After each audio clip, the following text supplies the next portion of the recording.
We would like to continue to the second part of this meeting. I would like to invite Professor Zoria from Puerto Rico to chair this part. Thank you. Thank you, and I apologize for the delay.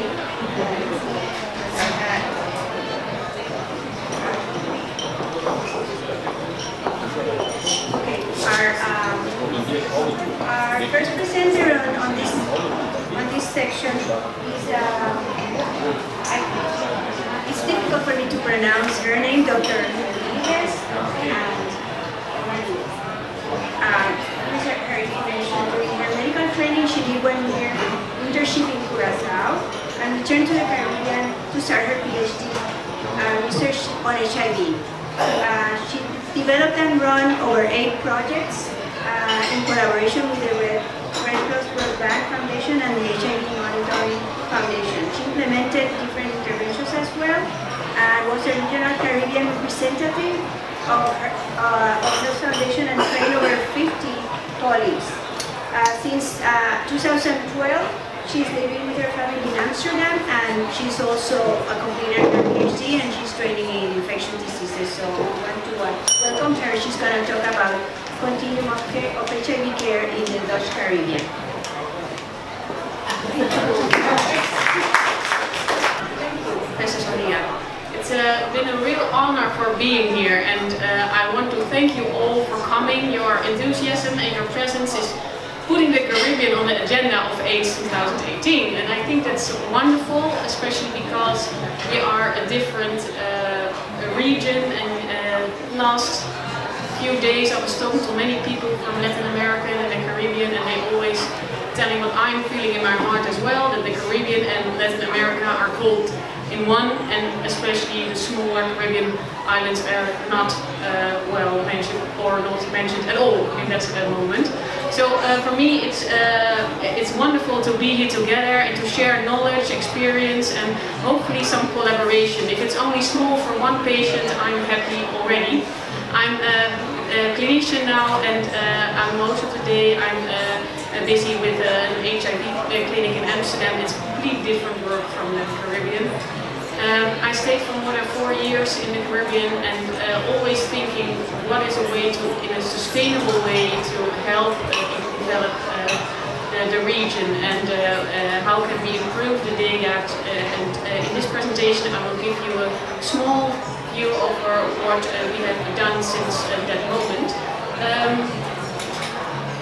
The Caribbean islands is a small overview and some abstract numbers that we know what we are talking about. Dutch Caribbean islands, to say in the way that they are part of the Dutch kingdom, but a few of them are independent themselves.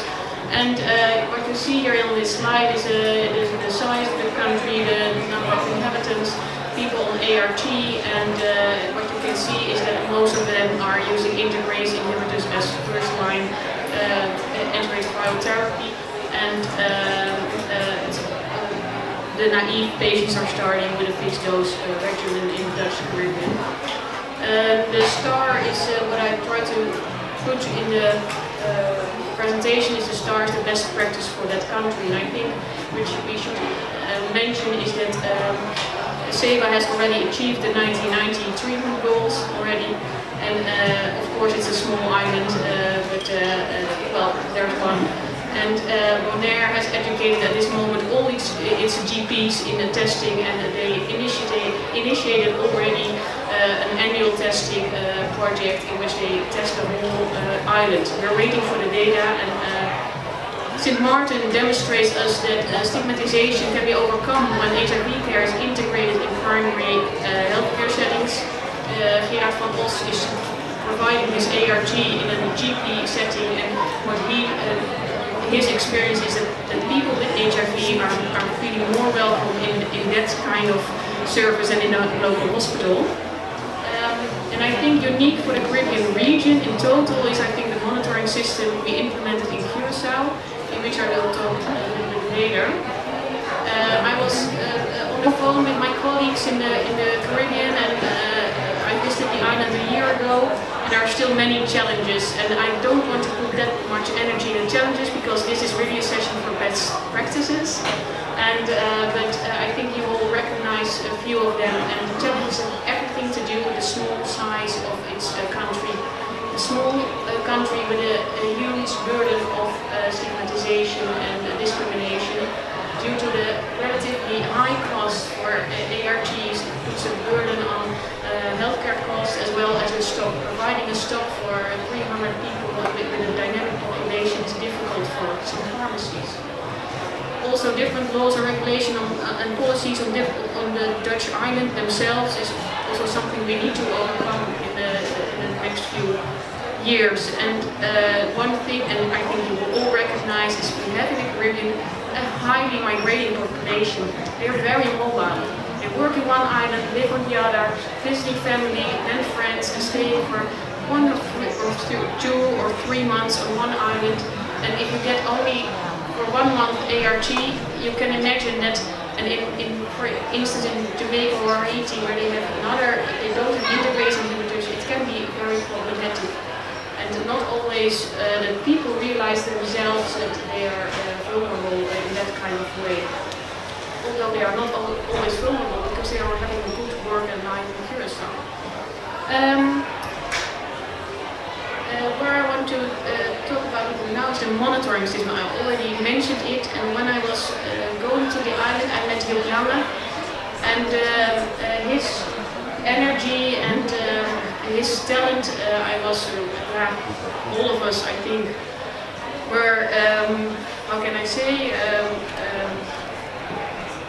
inspired by him. And so me too, and I met him in 2004. He said, well, go back to the island and do the thing you want to do. You have your own vision, and talk to the people who are living there. And at the moment I was still in medical education. I went back and we talked with the healthcare provider who was working there at the moment, and if we want to do something for the Caribbean in total, we had to have good data. What is going on? Why are Italian people in Curacao not as good responding to the ART as compared to the Netherlands? And so we as healthcare workers in Curacao at the moment were wondering why is that? And to put a good data system in place, it has to have some requirements. It has to be sustainable. When I was leaving the country, it has to fulfill itself. So local people had to be educated. It had to also help the local HIV specialist, which was Kai Winkle. Sadly, he passed away last year. And but at that moment I was working with him, and he told me that I'm enthusiastic if it's helping my patients. So that's why the monitoring system was not only giving us a total overview of the population, but also of the individual patient. Because what you see up there, you see there a small overview of the medical history of one patient. And then there are so many monitoring systems in the world. each program, international program, each clinic has its own. And through the collaboration of this monitoring, we saw a sustainable and for the long term a good collaboration. So we initiated with the Red Blood Cross.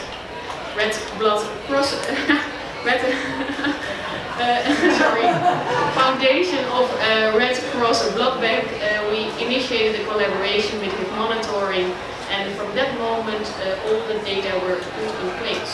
And all it means that immunological response, virological response, clinical response to ART was collected. And not collected by me, but by the local healthcare workers themselves. They were educated in that moment. And the first analysis was, of course, why are the Italian population in Curacao doing less good or not so good as the population in the Netherlands. And that's what you see here, is that it's an old report, but still it shows, it's the proof that the Italian population in Curacao, the black line, are less virologically suppressed than the population in the Netherlands. And we could conclude, and later we proved it by other research, that late start of CAR and intermittent care were the most big challenges, reasons why the biological response was less good. And that's also what Professor Pape also mentioned, that those are, I think, for the Caribbean big challenges. We also were hypothesizing that the island is rather remote, it's small, so if we put everyone on treatment and we simplify the load, we could even actually prevent HIV by just giving everyone ART. And with that in mind, we did the HIV care continuum, and this is the most recent one, which we did one in 2009, 2010 already. And what we see, the most remarkable thing is every step in the cascade, we are losing 25% of our patients. And it's the same, and if you look at the risk factors for not coming or going to the next step of the cascade, it's mainly that people are or asymptomatic, they don't feel any symptoms, or they are not born in Curaçao. Especially the last one was a very high one. And these were the factors that also came back when we saw like intermittent care. What we did next was, are the patients who are intermitting the cascade, are they survivors or have they passed away?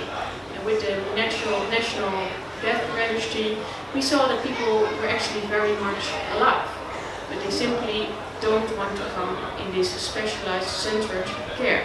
They were afraid of losing their face for the community, they were afraid of stigmatization.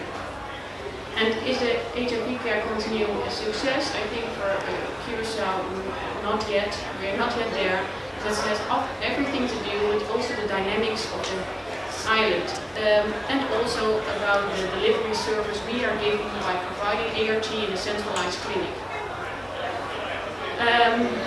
Last year I put this in the presentation because it's really nice to read.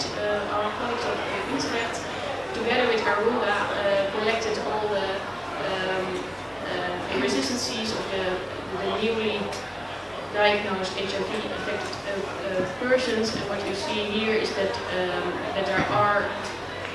there is a part of the population who is presenting new in care with a new diagnosis is having already a first or a resistance to the first-line regimen, and those show clusters with the environment, not only on Aruba, but those are connected to other people who are living in the Dominican Republic or Colombia, Venezuela.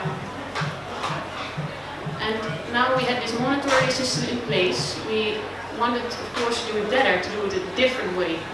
And so interventions were fully focused on starting ART in time, identifying people earlier and starting them on treatment once they were diagnosed. And the other intervention was focused on intermittent care. We want to prevent loss and follow-up. We want to stress adherence. And mostly we did that by educating people and finding collaborations for sustainable development of the country itself, and mostly integrating HIV care in the community and in the healthcare workers who are already doing a very good job there. For instance, Curaçao is having more than 80 good educated GPs. And, also, when you have a good monitoring system in place, you can do other interventions, like what we did the last few years was a pilot study to investigate the feasibility of PITC in a primary healthcare setting, maybe as a first step towards test and treat in Curaçao. And 4 GPs were collaborating. The testing was done by rapid testing, oral quick testing. 2 of the 4 general practitioner practices ruled out the whole study, and 3,000 people almost were tested, and 8 were found positive by the rapid test, and 5 were confirmed, of which 4 of the 5 were linked to care within 3 months. So it is possible, but it's still not complete. And after all these interventions, every year again we monitor the complete population, not only a few, but the whole population. We are analyzing again the biological response. And what you see here is that the response to ART is improving over time, that the population of course is aging, which is very good, and that we are now the gap between testing and starting is less and less, and people start with CD4 counts above 300, as you see here in the medium. And of course we are changing from regimen. You saw in the beginning we were putting people on lopinavir, ritonavir, with combivir 2 times a day. Now we have a once-daily regimen of integrase inhibitors. And I think that's something which we're doing good at this moment. Now we have this nice monitoring system. We can more focus on what the patient needs, and every patient is a different one. And I think we need a more patient-centered approach. Try to give differentiated ART delivery models. Think of integrating GPs, that's the home. Think of community workers to provide ART. And we were talking about it last night. Well, 70 to 80% of our population is good on track, is having a sustained virological response. And so we can defer maybe to a place where there are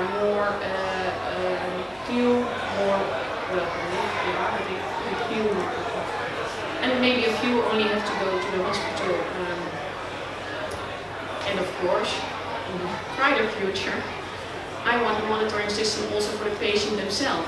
If they want to travel to the other country, if they want to travel to the Netherlands, or they want to go to Haiti again, they have their own monitoring, and they can show how the response to ART is.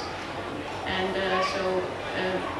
this is an innovation, I think, which is really can be very valuable for the environment. It's not yet there, but we can think about it. Concluding, for the continuum of HIV care in the Caribbean, and I took Curacao for a model, of course. Treatment is prevention. Those are small communities, and you can achieve in a short period of time. You can achieve a lot, and please prove it. So monitor and prove by your intervention that it is working. And I think also that we keep up in mind also what Lendis is telling us, Professor Lendis is telling us, that if you want to do it in a sustainable way, you should fully integrate it in the system which is already there. I am now already going from Curacao, I think, since 2012, and it's going better and better every day. And I think that we can show it by the monitoring system. And I would believe that if we even go further than only the island, we should have collaborations. Total region is our population, not only Curacao. And I hope one patient is helped by it. I am very happy today.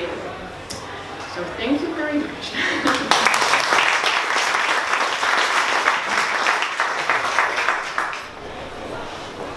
Thank you. Questions, comments? I got tired. Let me congratulate you for your passion and for thinking originally in terms of trying to change the system and trying to make the system personalized for the patient and for the situation. I think this is wonderful, and you're looking ahead and trying to have the patients also incorporating into their care and have their data. That's fantastic. That's where we all should be. Thank you so much. Is your system is your system open for collaboration? Yeah, so the question is, I will repeat, is the system open for collaboration? And I think that the HIV monitoring system is a foundation for, I think, Professor Peter Heijs, the local chair of the AIDS Foundation, is the director of information.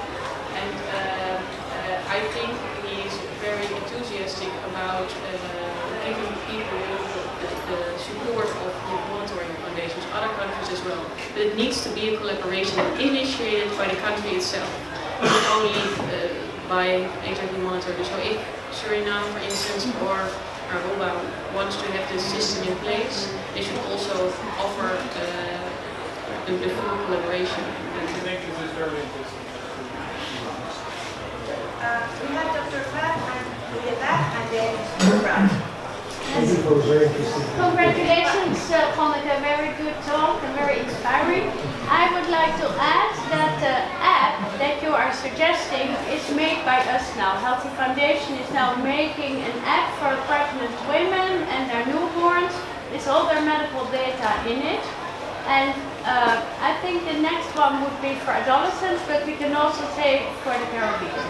Yeah, it would be amazing if we could give the front and the if we could combine the front and the back side.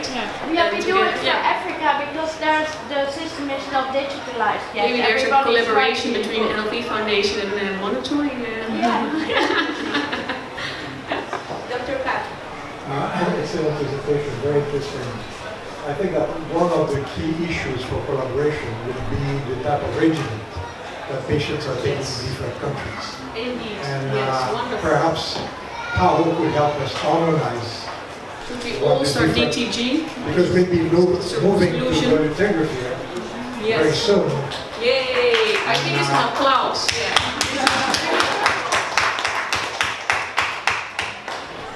Dr. Thank you, and likewise, excellent talk. I take the point well noted, and I think after this conference, probably dolutegravir will become even more of a popular choice. My question along the same lines, you mentioned that the high cost of drugs has already or may soon convert into a barrier. Is there any consideration to cheaper options, generic versions of the same that we all know are widely available, quality control? Of course, that is a very good comment, but what we saw in Curacao is that the fixed dose regimens were giving a higher proportion of adherence, and the biological response was increasing by stopping the dual regimen. So, and also the number of pills was important because what we saw by the experiencing of lopinavir, ritonavir, molnupiravir, it was 2 times a day and a couple of tablets. People were not sustaining to that fully and sometimes taking only half. So we were, the last 3 years, we put a lot of effort on fixed dose regimens. Then came, you saw in the last one, this last slide, the Atricla regimen. And of course, it's cheaper than like Genvoya. But we saw also a lot of side effects of the efavirenz, and people were not completely adherent because of the drowsiness and the blurriness. And we had the opportunity and the possibility to prescribe a different regimen. And of course, it's a relatively high cost too, but and it's mostly the costs are. I think the impact of the costs are mostly to the pharmacies who want to keep their stock, of course. So that's why we're providing only monthly the basic, the ART. We rather give people 3 months, but maybe it's good that DJ, he's now providing the ART and then they're prescribing mainly Genvoya for the naive patients. What is your opinion about this one? Could we go back to a cheaper one? We're getting them at excess pricing, so the pricing is it's less. It's about I think about 300 euros a month. So it's cheaper than compared to the Netherlands. Aruba is the same. They also have lower pricing. The only problem with we don't have a clear picture of it yet, but with Genvoya we see quite some resistance coming. So it's working very well with good adherence, with people who are not adherent. Resistance is probably a big problem. So there are new challenges already. So sorry, you want to comment? No, I think dolutegravir-based regimens are available in co-formulation and they are also available in generic versions. I suspect probably you may have an issue with intellectual property regulations. Yeah. But certainly the trend is to increasingly look at those options. There are at least 4 different generic producers of that combination, 1 pill a day, of course. And the yearly cost is around $80 per patient, yearly. That are the costs for countries that are like listed on the income countries. And the Dutch Caribbean are high income countries. Listed are Sure. low income. So we are not. Still, there are other mechanisms, perhaps, like tier price mechanisms. I think we can continue. If you're interested, you can just contact the strategic fund of the department. I know that we had probably already had some contacts and some exploratory talks, but that might be an option worth considering. So maybe the next meeting we have, we are maybe committing to first line D2G for the complete region, maybe. We know all that we are. Is that a possibility? We're already pushing for that. Yeah. Thank you so much. I think the discussion on the cost of drugs and choices for first regimens is more complicated than just choosing one here for this country, because the state of the epidemics and the treatments in different countries are different, and people are already on second and third regimens in some other places. Anyway, thank you so much. That means that that's a topic that we need to continue the conversation.